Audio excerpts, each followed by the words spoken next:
Greetings and bienvenue, Midnight Crew. Thank you for returning to this broadcast. And welcome to new viewers joining us for the first time. If you like a video, then feel free to subscribe. Be in U.S. Army basic training. Blue phase field training exercise. Go into the woods for 3 days.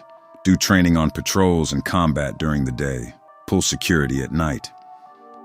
My battle buddy and I dig fighting positions, which is just a ditch in the ground about 10 inches deep, 6 feet long, and 2 feet wide.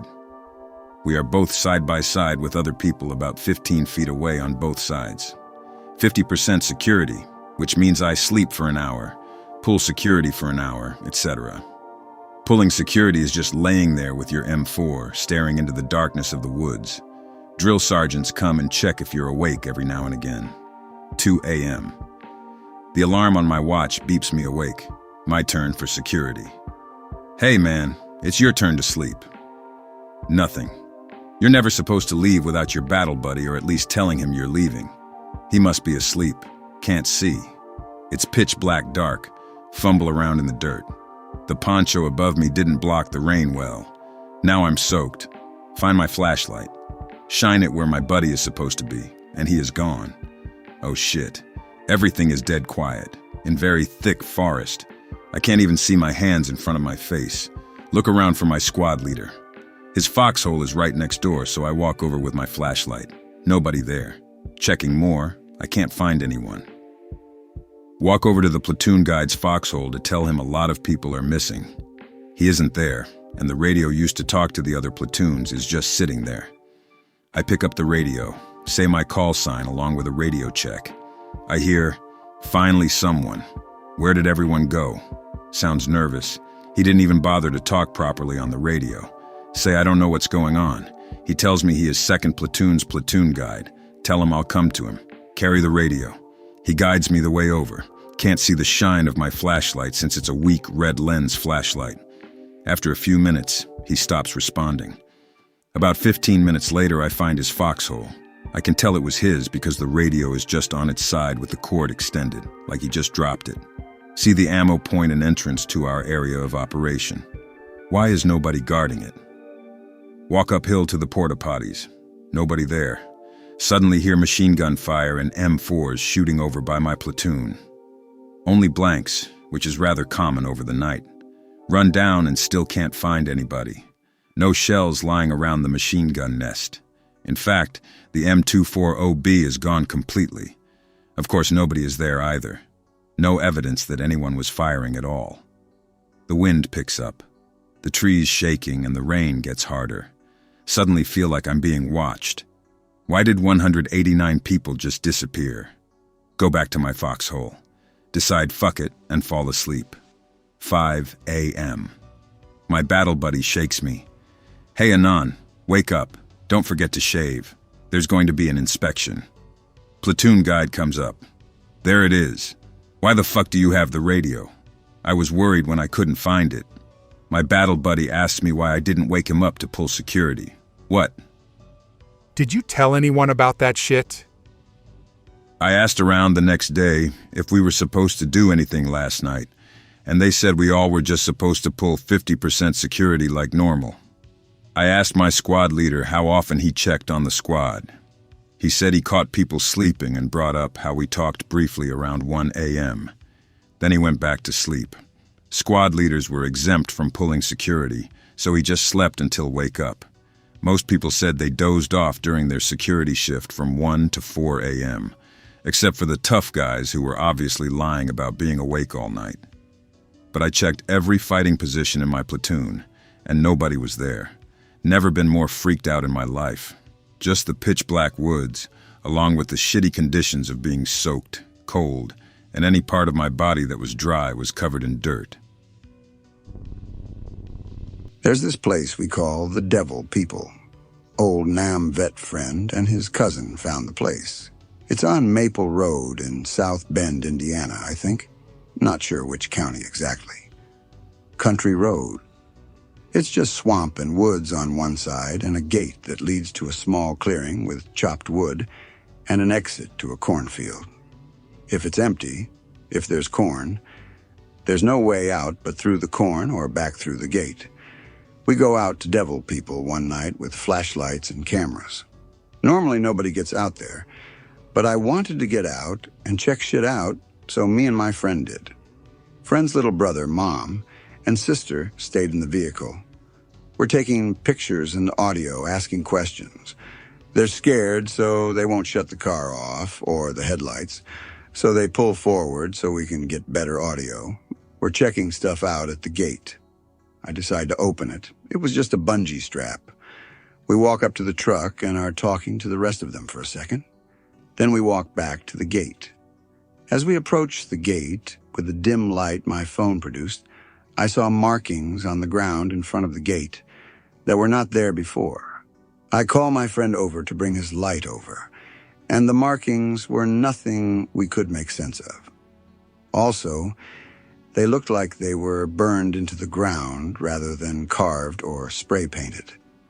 We looked at each other for a brief moment and ran to the truck. We actually later learned from my vet friend that the gate is not where the majority of stuff happened. It was, in fact, in the woods on the other side of the street. Any entities we encountered at the gate were likely from the other side of the road coming to check us out. I experienced something strange about 2 years ago. I've never told anyone, not even /x/, because it's so run-of-the-mill. But here we go. Be driving home from work around 11 p.m. Live half an hour from a smaller town. Be driving on the small country roads. Not another driver out here. As I drive, the radio starts to get weird, statusy, and sound disappears and comes back. Don't think more of it and shut it off. Suddenly I see a pinkish red long light darting in the sky, like it moves in a zigzag pattern. Imagine a red vertical line going zigzag but staying vertical. It suddenly starts moving towards my car, and I almost shit myself thinking it's a meteorite. It slows down and isn't more than 100 feet away, flying along over my car. The red light starts to get brighter. The car begins to fill with a sickly red light.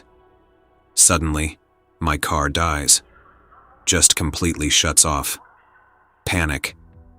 The red light gets more intense and intense until I can barely keep my eyes open as I hear this weird noise, similar to when fireworks fly off, but slower.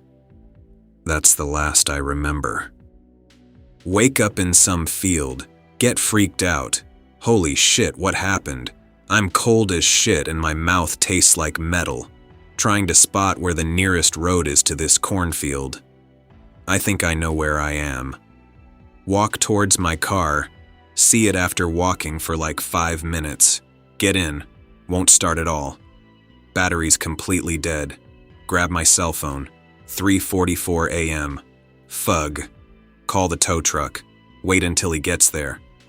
When I go out to meet him, he asks, "Dude, are you okay?" Well, why do you ask? Your gums are bleeding. I didn't even know. He helps me tow my car home. I get in, crash in my bed, and sleep for the next 28 hours. B19, 2 weeks ago. Chicagoland suburbs out to the southwest. If you're from the area, it's Willow Springs and Archer Avenue area. I live in Orland. Decide to go to bars out there, because why not? I look of age and they don't card. The whole area is basically forests, lakes, and cemeteries. Find a busy bar, drink a bit, and sober up to leave. Friends all split up except for me and another. Before we head home, we drive around just talking and shit. Want to see something freaky, Anon? Tells me there's a satanic house nearby. Go check it out. Arrive at the house. It's foggy. This isn't a house. It's a mansion. It's not very late. The rest of the neighborhood has a few lights on, but not this house. It's completely dark. Instant chills. Trying to get a better look, so I exit the car and get closer. hear faint knocking and voices. Lights turn on, and I see 3 silhouettes in the window. One has his hands up like some sort of autistic churchgoer. The lights show there are upside-down crosses on the front porch. They turn off the normal lights and immediately turn on some eerie red ones. Get in the car. Nope, out of there. Apparently lots of people like going to that house just for the spooks.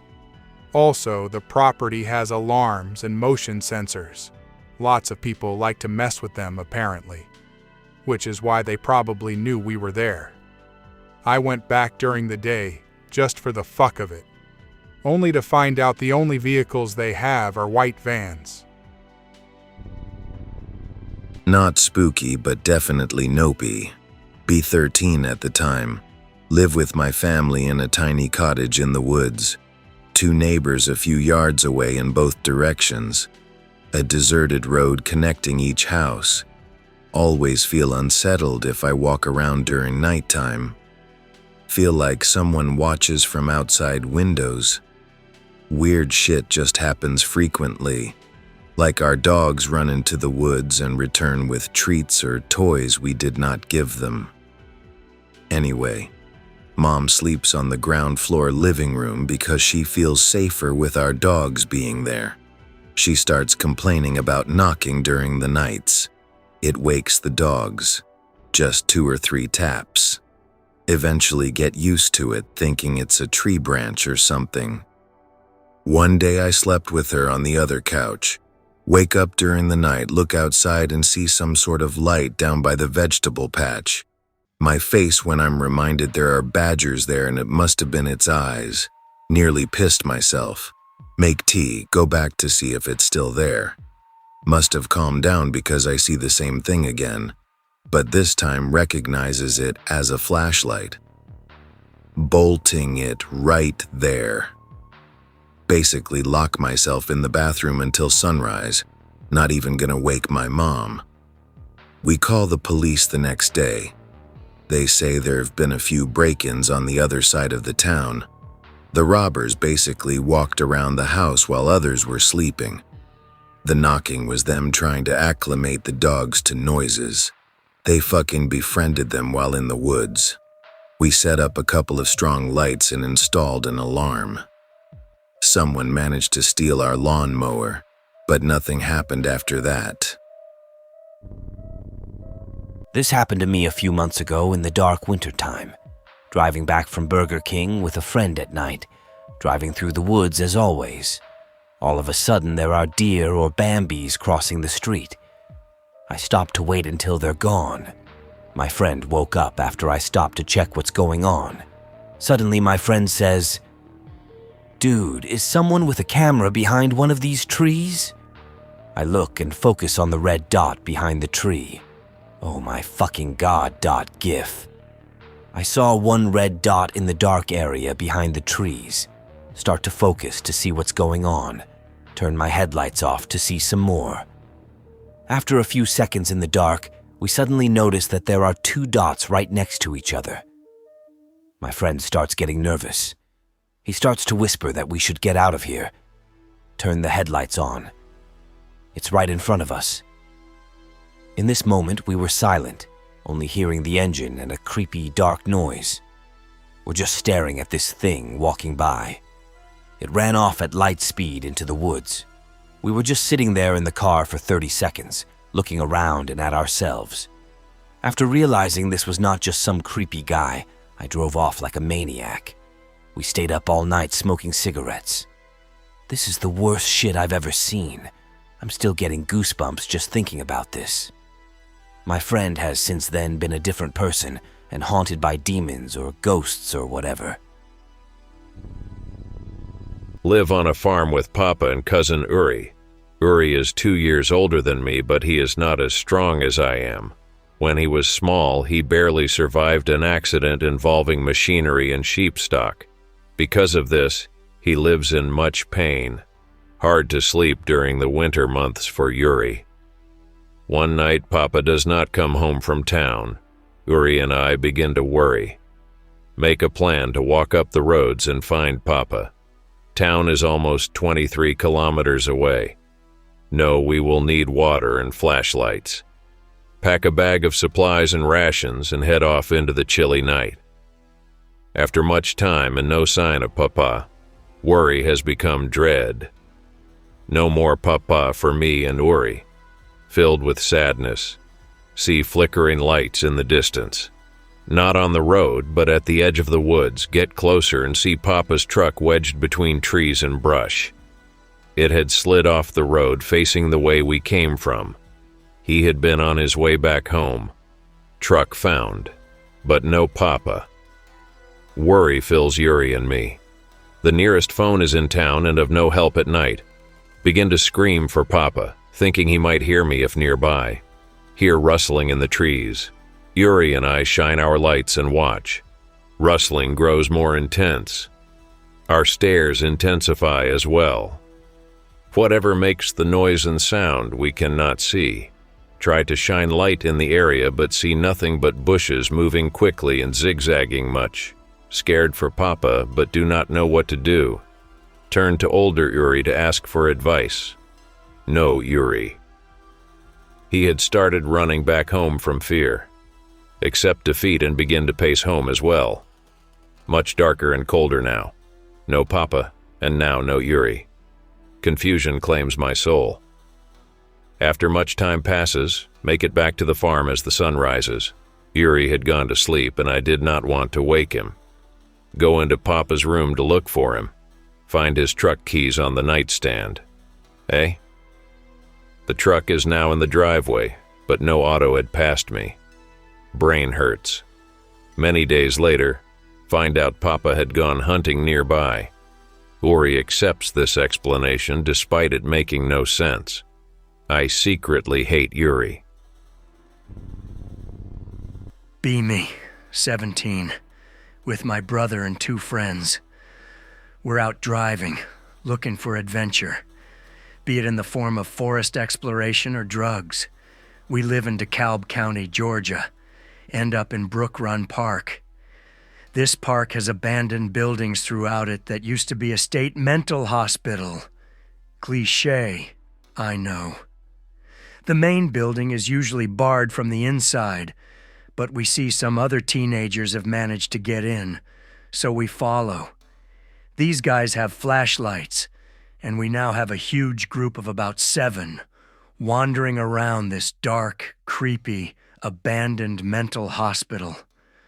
You can still see gurneys and beds in some rooms. We make it to the chapel when we start hearing this sound in the distance. Sounds like a man in pain screaming this noise.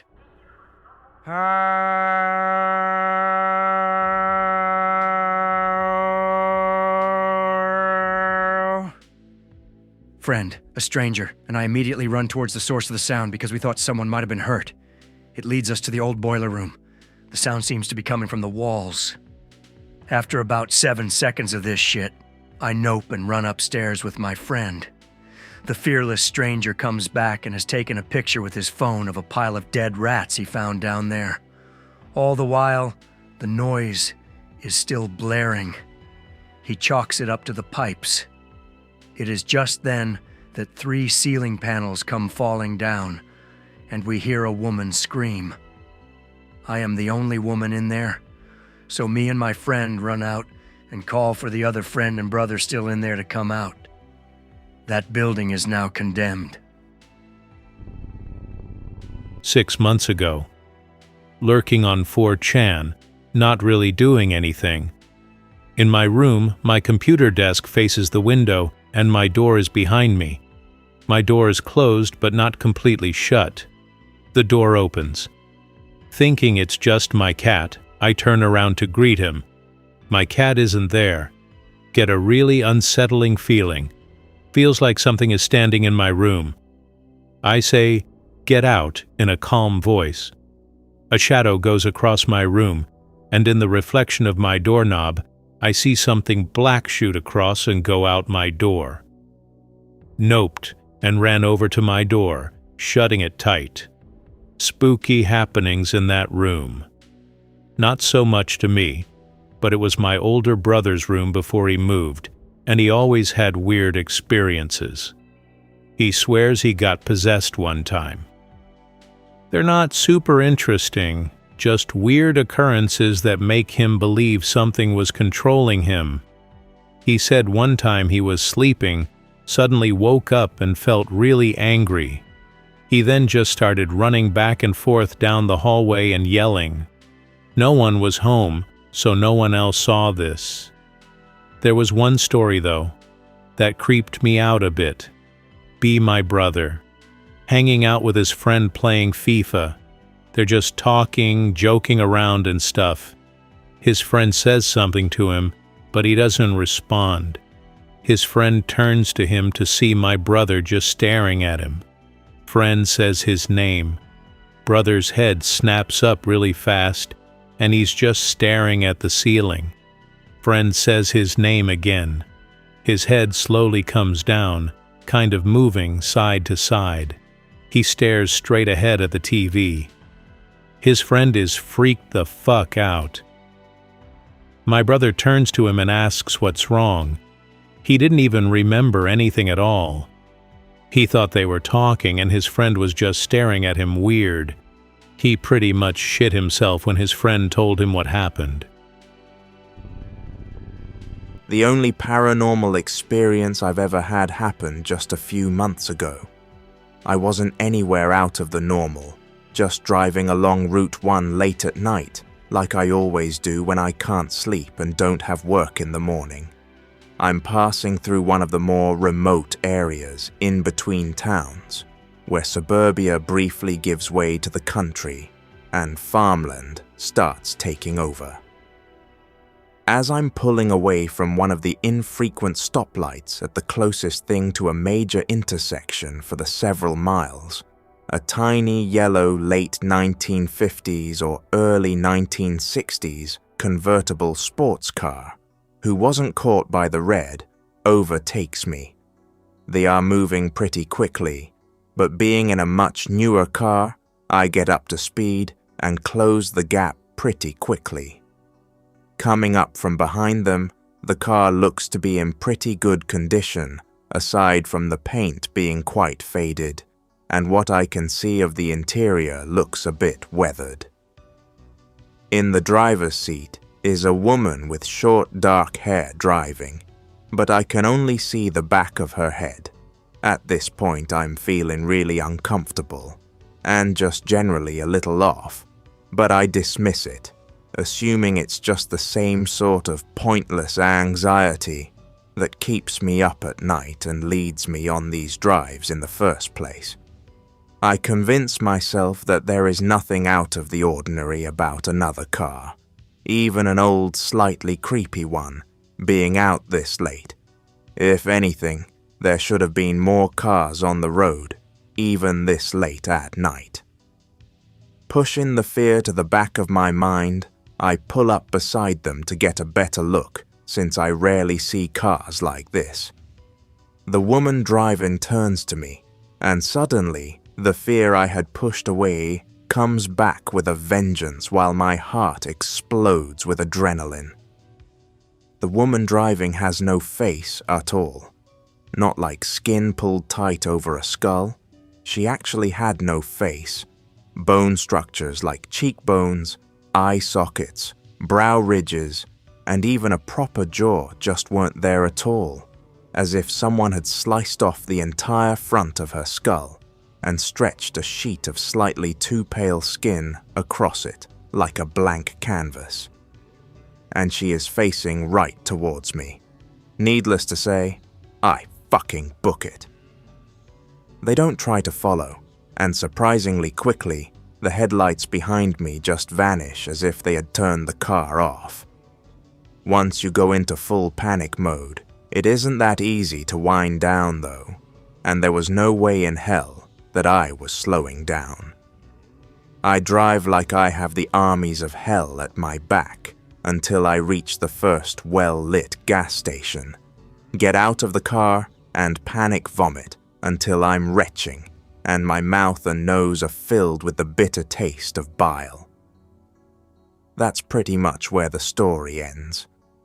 I got a bottle of water, a pack of smokes, and plenty of nervous glances from the employees, seeing as how I looked like shit, and had just spent the past 10 minutes giving their parking lot a fresh paint job.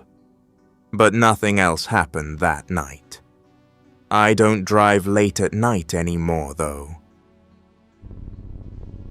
About 15 years old, getting deeply into meditation as part of my martial arts.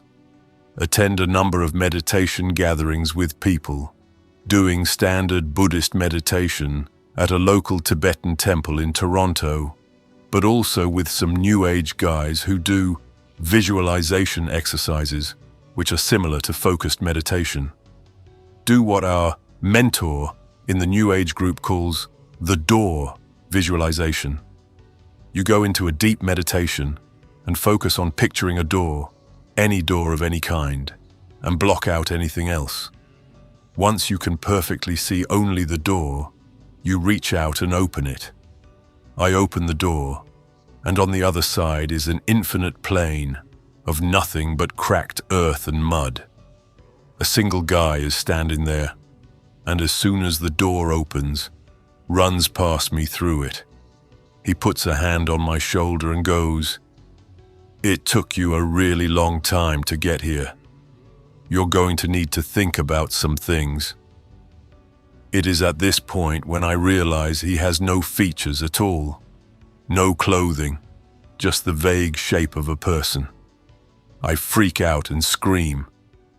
Takes the group about 10 minutes to calm me down, and they can't get me to say what I saw. A few days later, I'm sitting at the bus depot and feel someone sit down next to me on the bench. The person leans next to me and goes, "Have you thought about it at all?" Right into my ear in exactly that same toneless voice. Nobody there. I nope out and immediately get the fuck on the bus. Still periodically have events. Eventually saw a psychiatrist who still insists I'm not insane, fortunately. I'm the poster who posted this. I've actually talked to my psychiatrist about the incident a few times, and he claims it's just an overactive imagination.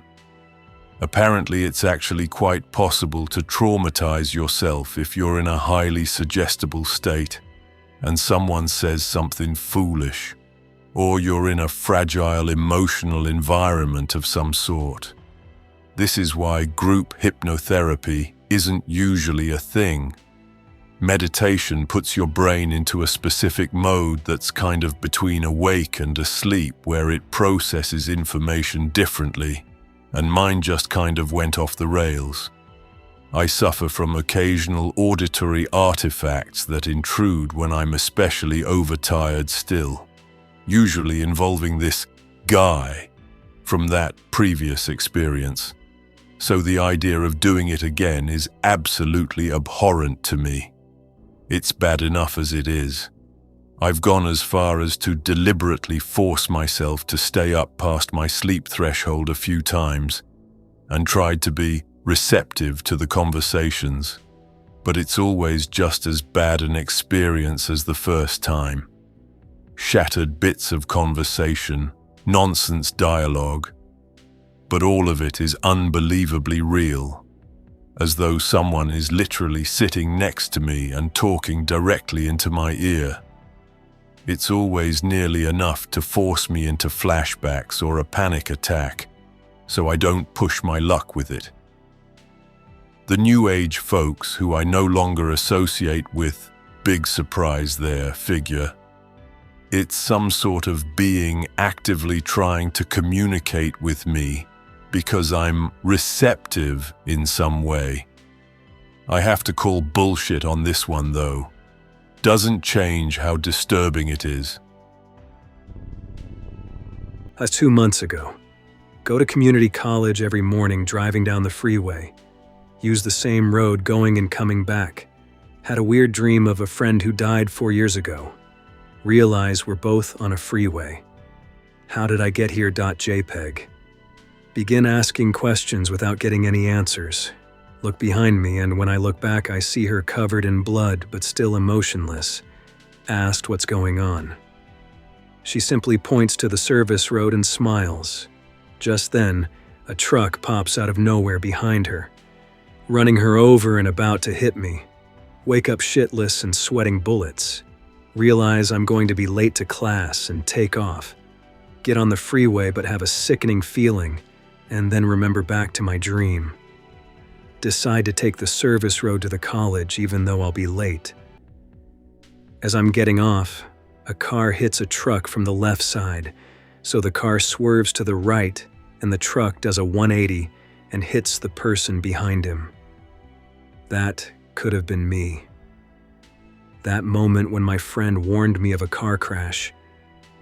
Up till now, I don't know what happened to those vehicles and the people inside because the shock made me keep going. The entire day, I couldn't concentrate in class. This just happened a few days ago. Work at a shitty retail job in a small town to pay off student loans. Can't afford a car. Parents can't afford to buy me one, so I have to take the bus. Being the new guy, I have to take the shifts the others don't want, which is usually the closing shift. Get off at a little after 10 p.m. and head to the bus stop, which is a bit of a walk from the store I work at. Normally I'm the only one at the stop, but tonight there's someone else there sitting in the little roofed shelter. I didn't notice them at first, but as soon as they see me walk up, they get up and leave. I watch them walk away, slightly curious, and a bit on edge after almost being robbed a few days ago. The person walks down the hill and over to a vacant parking lot where there's a black pickup truck with its headlights off I didn't notice before. The person gets in, and the truck turns on its lights and drives away. There's no way they were waiting for the truck, because I didn't see one pull up, so they had to be waiting for something else. I refuse to go into the shelter, because there's no way in hell I'm going to risk the bus driver not seeing me and passing me by, so I wait out at the edge of the sidewalk. A few minutes later, a truck that looks exactly like the one I just saw starts to switch into the far right lane closest to the sidewalk as it pulls down the street toward me. A lane usually reserved only for buses, and it slows down a bit. Start to freak out but don't want to be a coward, so I stay put and act like I don't notice. My heart jumps as I see the lights from the bus not far behind it. As soon as the bus pulls into the lane to pick me up, the pickup switches back to the middle lane and drives right past me. Shakily pay the driver and sit on the empty bus for the long ride home. It was probably nothing, but I've always been a sucker for those gang initiation stories and urban legends they tell, and that's something to think about around where I live. Have a small story. I can't remember the exact location right now, but my dad could tell me. Details are a little hazy. Dad and I go looking for ruins here in Ireland. Castles, churches, abbeys. This shit litters the landscape. There are ruined abbeys in people's backyards. Dead serious. Be looking for church remains in a remote country graveyard. The only thing left is a barely recognizable stump of stone on a small slope. Being the creepy weirdo I am, I like looking at gravestones to find the oldest one I can, seen stones from 1740s and before. The oldest from 1690 blows my mind. Looking around the place, near a small clump of trees. Turning my head to look around, I see some dark shape run into the trees. It ran or jumped or leapt as I turned my head. Get creeped the fuck out and leave with Dad. Sometime later, we went back. Joking with Dad about spooky graveyard and me seeing the dark thing that rushed into the trees. Looking around the place again because I'm bored waiting for my dad to artistically position the fucking camera. Around the trees as before, I hear very audibly the sound of creaking wood. But not from the trees behind me. Far off. Like the wood is being strained. This not unreasonably creeps me out. Leave with Dad again. Sometime later, my dad mentions he did a little research on the area around the church. He says there used to be a gibbet not 100 feet from where I heard the creaking wood sound. There's no way I'm going back there a third time. Be about a year ago, 3-ish a.m., raiding the kitchen for a snack. No lights on except the dimmed computer screen in the corner of the living room. Walking through the darkness, blindly nibbling at some half-assed sandwich. La-di-fucking-da. About to turn the corner of the hallway into my room when it happens. The loudest fucking sound, like a demon's guttural growls mixed with wrenching metal. I just collapse. I fucking collapse into a fetal position, smashing my sandwich between my face and the floor. Cold sweats, heart pounding, slight tears, nearly shitting and pissing myself. Mayo and mustard in my ear is just the worst, but the least of my problems at this point. My brother comes out of his room, hearing my pathetic whimpering and the fart that was released upon collapsing. After he finds out why I am in this state, he investigates and comes back, arms folded, shit-eating grin. What? Come see, he says, unwillingly dragged into the dining room. He points beneath the dining table. Do not want, no, mayo and mustard and bits of ham sticking to my face. Finally confront what demons had been unleashed. It's my cat, my obese, autistic cat. She's stuck in the bottom rung of one of the chairs. Turns out she tried to jump from one chair to the tabletop. Her fat forced the chair back from under her, which is what I heard, and she hit the table, fell, tried to run, but lodged herself into the fucking chair rung. I left her there while I cleaned up my face and ears. I hope that you enjoyed tonight's broadcast.